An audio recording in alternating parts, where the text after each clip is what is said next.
Something tells me I'm going to regret this. Hello, ladies and gentlemen. For the first time, live, PTU 3.10 MISC Starfarer Gemini flight test. New flight model in the, we'll call it the most grumbly of ships in Star Citizen when it comes to atmospheric flight. We're going to see how it works and kind of cross our fingers we don't crash. So again, like, comment, subscribe, welcome to the channel. I recently did a video on the Anvil Arrow. We're basically to sum that video up, and again I ask that you like it, like, comment, and subscribe, watch the video, and you'll see in the Anvil Arrow that for the most part flight is, at least in the smaller ships, par for the course. It's not anything too horribly different until you go above SCM. When you go above SCM, things jerky. You can't make very large directional changes. But this is going to require a lot of my focus and concentration taken off in this, and let's see how she goes. I love the Starfarer. I love the idea, the concept of it. It's just not the best ship. Right now it doesn't have a lot of use. But here we go.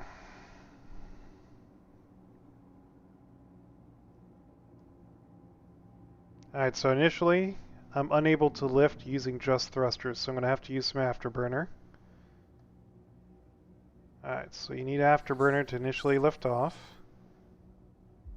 Which is kind of how it used to be, and makes sense in my opinion for a large ship. Alright. We're going to get clear and raise our gear, and we're going to look for those splines.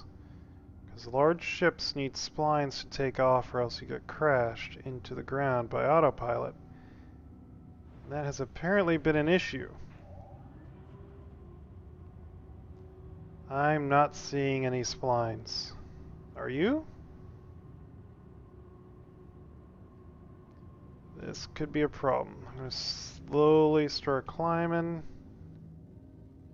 Keep the rotation going.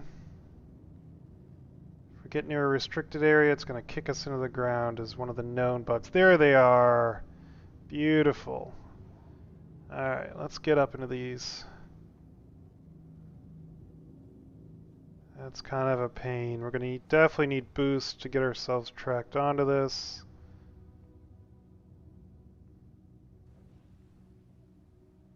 I mean, she's a usual sloppy girl. But still, so far at least, I don't know, we seem to be on par with how she used to fly.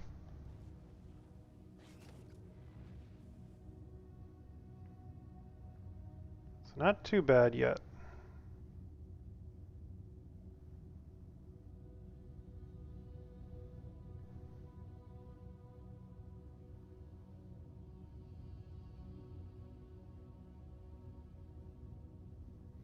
Alright, so we have safely departed the area, that's good. We'll head up to about 5,000 meters and we'll do some flight test. A little external view for funsies. As matters, it looked like my gear's down. Oh yeah, that was a known bug. It can take multiple presses to get the landing gear to work. Lovely.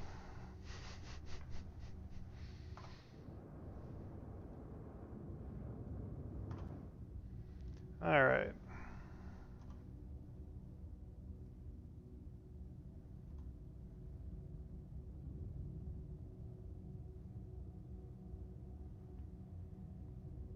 So we're looking at about an SCM and atmosphere of about 80. Whew, that's painful. Alright, let's see top speed in atmosphere. Which again, Starfarer, it's going to take us a while, so I'll use a little bit of liberal boost.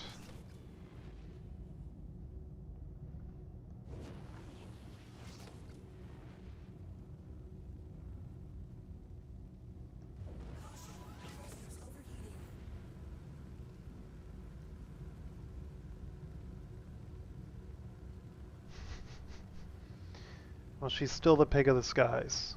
That's okay, we love her anyway, right?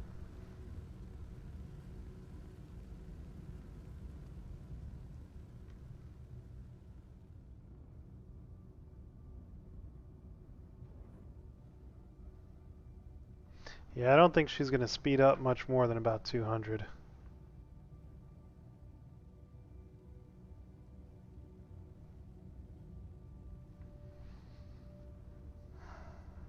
And again, if you look at the forward section, I mean, the cross section of the ship is basically, it's worse than any other ship in the game. Even the Caterpillar is more aerodynamic than the Starfarer.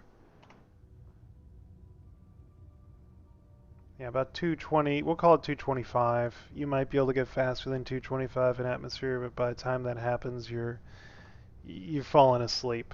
So we'll call it 225-ish top speed in atmosphere. Alright, so we'll cap the speed there, and we'll take a look at turning at this velocity.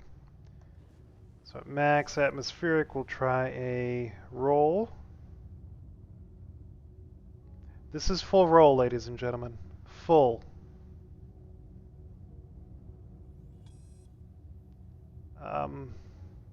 Yeah. I don't have words. I simply do not have words for this roll rate. Let's try with keyboard, see if it's any faster. No, this is full keyboard. So yeah, it's not a control issue on my part. That is the roll rate for the MISC Starfarer. And now we're dropping out of the sky. Right, let's slow down to SCM, see if it gets better.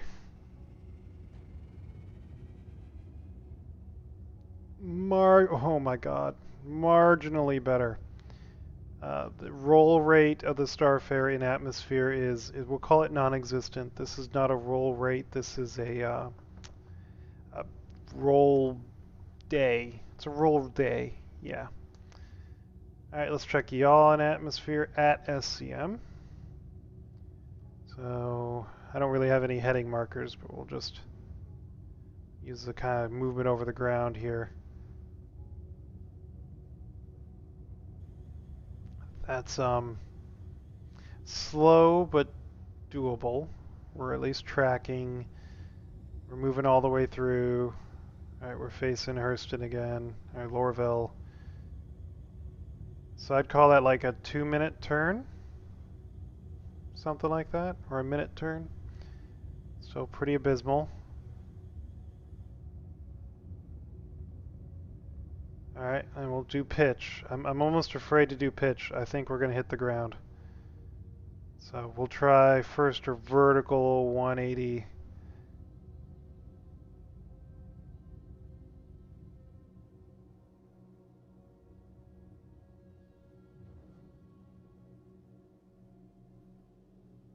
So velocity drops to basically 0.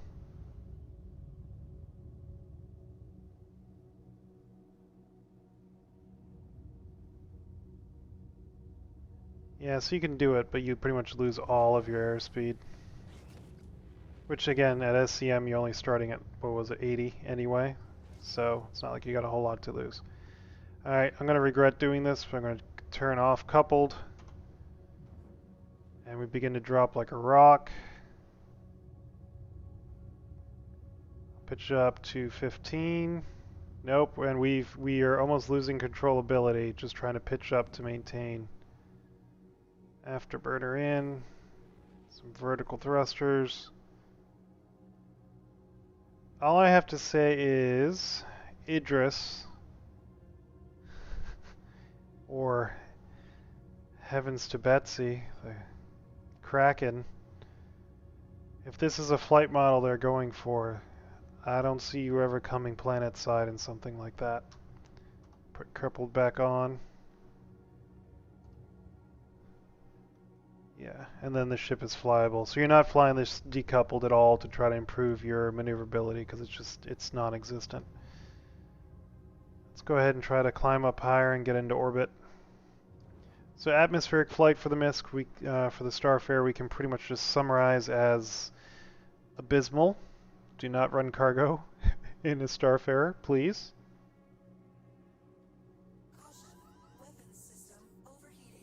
I find it interesting I'm not hearing my guns fire in the Starfarer.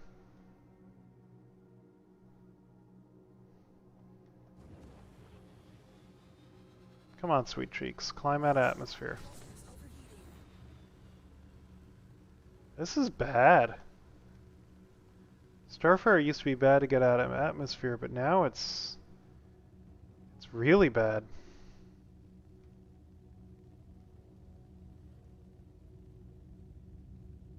I'm having to keep constant back pressure to keep myself in a climb, and the climb rate is... I mean, I think I get a better climb rate out of a Cessna 172.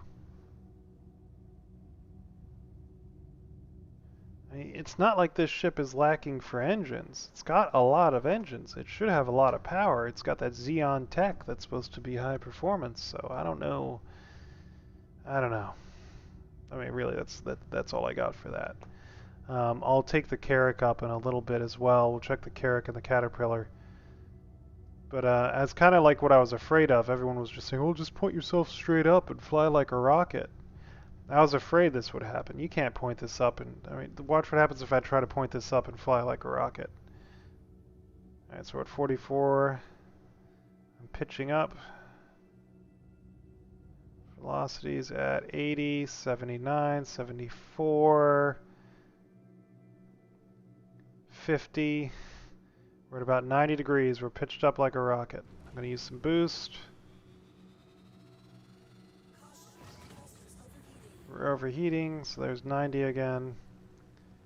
And I'm basically balanced on the head of a pin trying to climb up. And thrusters are on the verge of shutting off on me the entire time.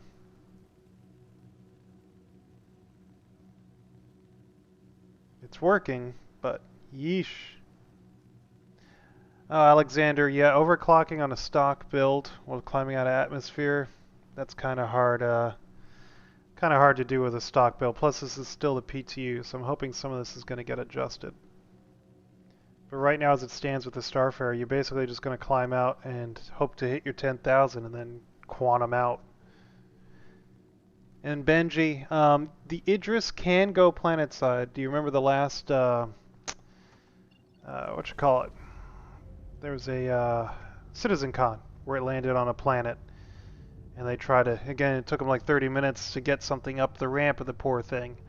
But it can land planet side, as can the Kraken. Kraken can go planet side as well. So both of them are planet land side ships. But you may need that tug that they were putting out. So that's going to be a serious limit. And as far as do I find this realistic? Yes and no. I find, something like the Starfarer should be struggling in atmosphere. I would agree with that. But not to this level, man. I mean, this is just abysmal. So I think this is a bit much, a little bit overtuned.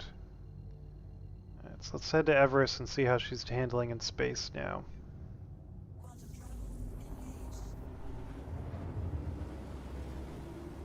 So yeah, I mean, the Idris, Kraken, they're the Kraken's supposed to be able to land planet side, especially the Privateer, and basically open up as a shop.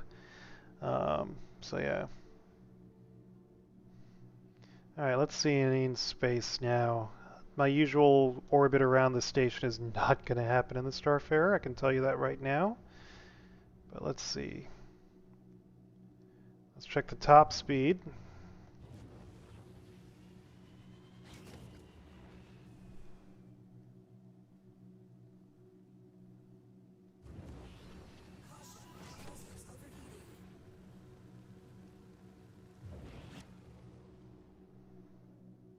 Oh jeez, what is she doing? Come on, girl. Directional stability. And this is, keep in mind, this is with coupled on. It's still kind of hard to control. Alright, so we're seeing a top speed of about 7... God. I think she's slower now than she used to be.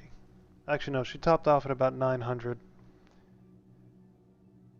Yeah, she still looks like she's pretty, what, 885? Yeah, so I think it's a little slower than it used to. And no, I'm not going to contact ATC to land. I have no desire to land. Alright, so above SCM, turning around.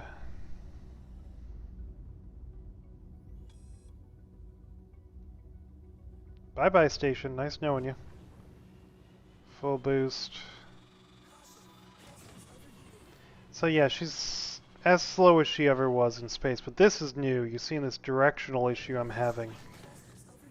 I'm having to use almost full opposite inputs to stabilize her. That is new.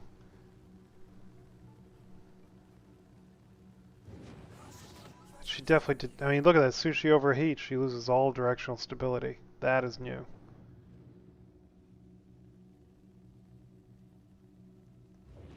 Alright, at least now we're heading back in the right direction. We'll get her to SCM speed. Let's check the roll in space.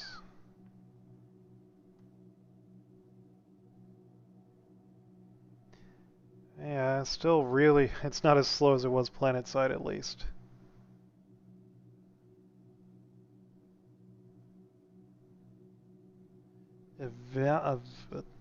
Alexander, I've never heard of Evocron Legacy, but I'll take a look at it. If I want realistic, I usually use DCS and get on there with the FA-18 and I'll fly that. Alright, so now let's check pitch. Roll is abysmal as we expected.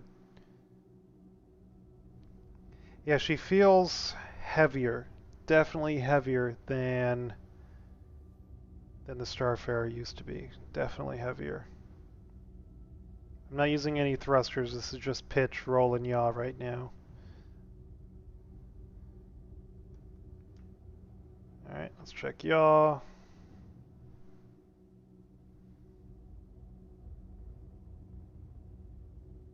And yaw's abysmal.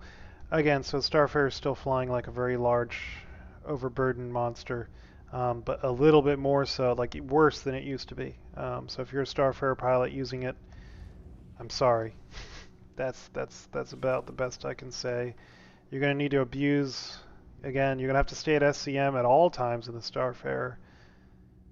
So let's get. So there's your strafe.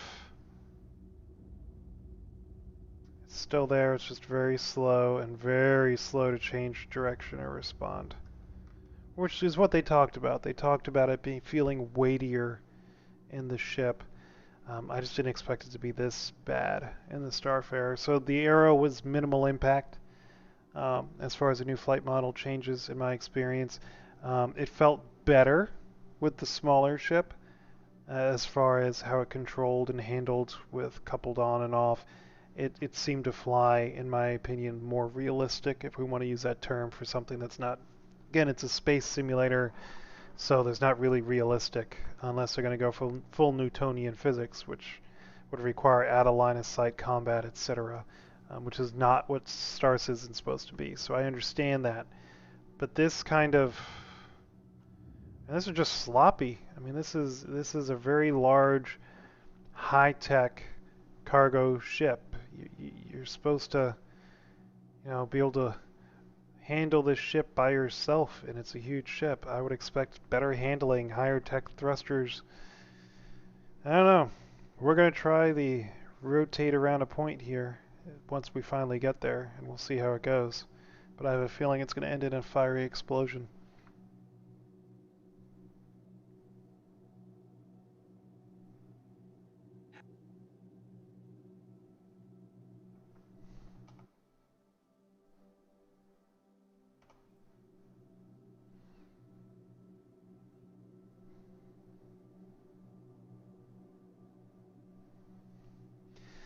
Oh my god, I don't even know where I'm going to bother. By the time I get there, it'll be the end of the stream. We're at 20 minutes, we just hit the back in the no fire zone.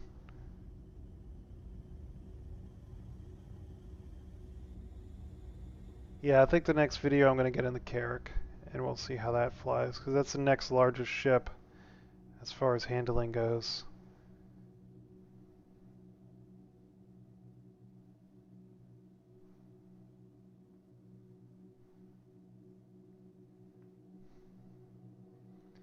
Alright. We'll do it vertically, because those should in theory be the strongest thrusters on the ship. Here's with boost.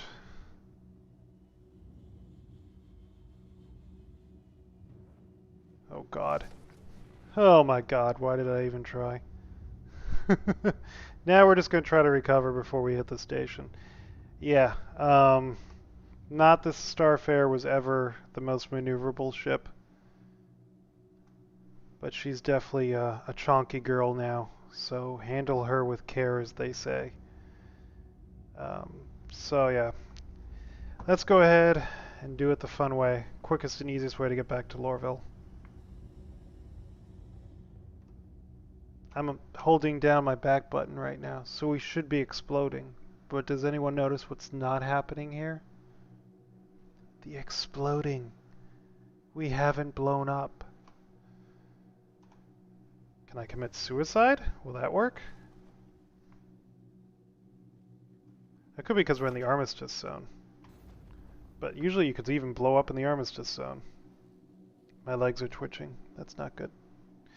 But anyway, we'll call that for now. I'm going to head back to the space station, jump in the Anvil Carrack, and start another video. We're going to take a look at that. But my thoughts on the Starfarer is, realistic or not, that's hard to judge. Just because, again, it is a spaceship. But I will say that I think they've overtuned the atmospheric. Because if something like the Starfarer in size is having such a hard time getting into orbit, I can't imagine when they're trying to add the larger ships, the Carrack, the Idris. You know, I have access to a Hammerhead. Maybe I'll try the Hammerhead as well. Those larger ships are definitely going to have a hard time. Like I said, I think the smaller to medium ships should be fine. You know, a little adjustment, a couple of minutes, and most people will be used to it. But once you get into the larger ships, you know, it might be the death of large cargo runs in and out of moons and into Lorville, because if it takes you 10 minutes to get to atmosphere, what's the point? So, alright, I'm going to go ahead and end this video, and I hope you guys enjoyed it. Like, comment, subscribe, all that fun stuff. I got to keep saying it because something like 97% of my views are not subscribers. So if you made it this far, thank you very much, and I'll start another one here for the Carrack in a couple of minutes.